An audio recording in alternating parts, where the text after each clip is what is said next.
Nous allons voir maintenant un nouveau tutoriel, toujours donc sur la thématique des documents d'achat, sur les factures d'acompte et éventuellement les avoirs d'acompte.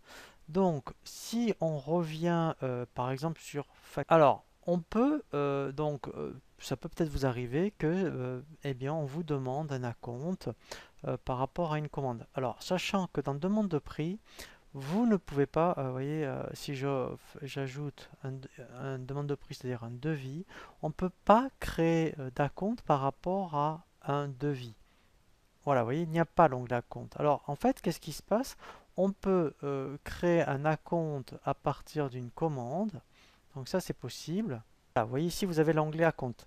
Donc il y a deux possibilités. Vous faites un devis que vous acceptez en commande et à partir de la commande, eh bien, vous créez un acompte. Donc on peut faire comme ça. Sinon, eh bien, donc vous faites une demande de prix et le fournisseur vous demande un acompte. Vous pouvez, eh bien, ici, créer quand même une facture d'acompte indépendamment d'une commande et on verra quand vous passez la commande, eh bien, qu'après on associe la commande avec la facture d'acompte. C'est-à-dire que là, je peux ajouter une facture d'acompte. Ah, donc là, je prends mon fournisseur. Ici, donc, eh bien, je dis, en même temps, vous pouvez même dire, ben, je fais mon acompte par virement. Voilà. Donc la banque, c'est avec laquelle vous allez payer. Ici, vous indiquez le montant. Donc vous faites un acompte, par exemple, de 100 euros, hein, qui correspond peut-être à 30% d'une commande que vous allez passer. Donc là, en fait, eh bien, vous enregistrez fermé. Donc lui, il va passer le paiement. Voilà, donc ça c'est normal. C'est par rapport, parce que j'ai pas mis de référence bancaire hein, par rapport au CEPA. Voilà. Voilà, donc lui, il va afficher le paiement. Voilà. Donc ici, ben, vous pouvez mettre virement numéro. Donc là, je vais mettre un 2 3 par exemple. Voilà. Donc là, j'enregistre et je ferme. Donc là, j'ai une facture d'acompte. Et bien après, quand vous passez votre commande, donc là, il dit OK, ben maintenant vous pouvez passer la commande. Et bien, quand je vais passer ma commande, je peux associer après la commande à ma facture d'acompte. Donc c'est ce qu'on va faire. Voilà. Donc ici, après, donc je vais commander mes articles. Donc peut-être que c'était 3 baignoires par exemple. Voilà. Et ce qui est intéressant, c'est que là, eh bien, je peux affecter, vous voyez, mon document d'acompte. Alors lui, il va les détecter. Il sait que ici, voilà, il va vous afficher, voilà, vous voyez, l'acompte par rapport au fournisseur. Voilà. Et là, vous voyez que dans le récapitulatif, je vais bien avoir, vous voyez, mon acompte déduit. Donc même quand je vais afficher la commande, voilà, et bien ici, voilà, vous voyez, j'ai bien mon acompte. Voilà.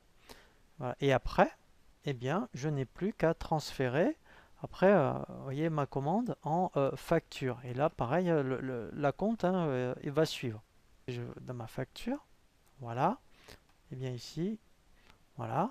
J'ai bien donc après ici dans récapitulatif, voilà, j'ai bien mon acompte. Vous voyez, donc si je fais un aperçu, voilà. Donc là, vous voyez, j'ai bien la compte. Voilà. Donc ça, c'est vraiment très souple, hein, les factures d'acompte. Et après, dernier cas de figure, exceptionnellement, vous pouvez très bien générer une facture d'acompte. Là, voilà. Donc là, c'est comme tout à l'heure. Donc là, on enregistre le paiement. Voilà. Il va m'afficher le paiement. Voilà. Donc là, je mets chèque et le numéro. Et en fait, eh bien, ça peut peut-être arriver de demander, donc si vous y a une rétractation, eh bien de demander un avoir d'acompte. C'est-à-dire qu'en eh en fait, on fait transférer, et là, vous voyez, on transfère un avoir d'acompte.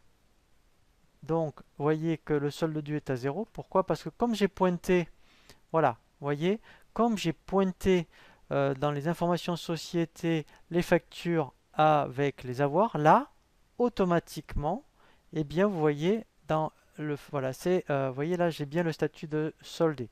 Donc après, même si je vérifie dans les échéanciers, voilà, échéancier fournisseur, voilà, vous voyez ici, voilà, j'ai bien la facture d'acompte et ici, directement, l'avoir d'acompte. Voilà, donc là, on a vraiment fait vraiment le tour de tous les cas de figure que vous pouvez rencontrer dans les documents d'achat.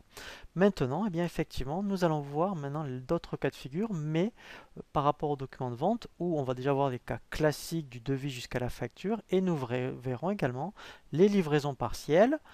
On verra donc tout ce qui est avoir, et on verra aussi les remboursements d'avoir, et nous verrons aussi tout ce qui va concerner les acomptes.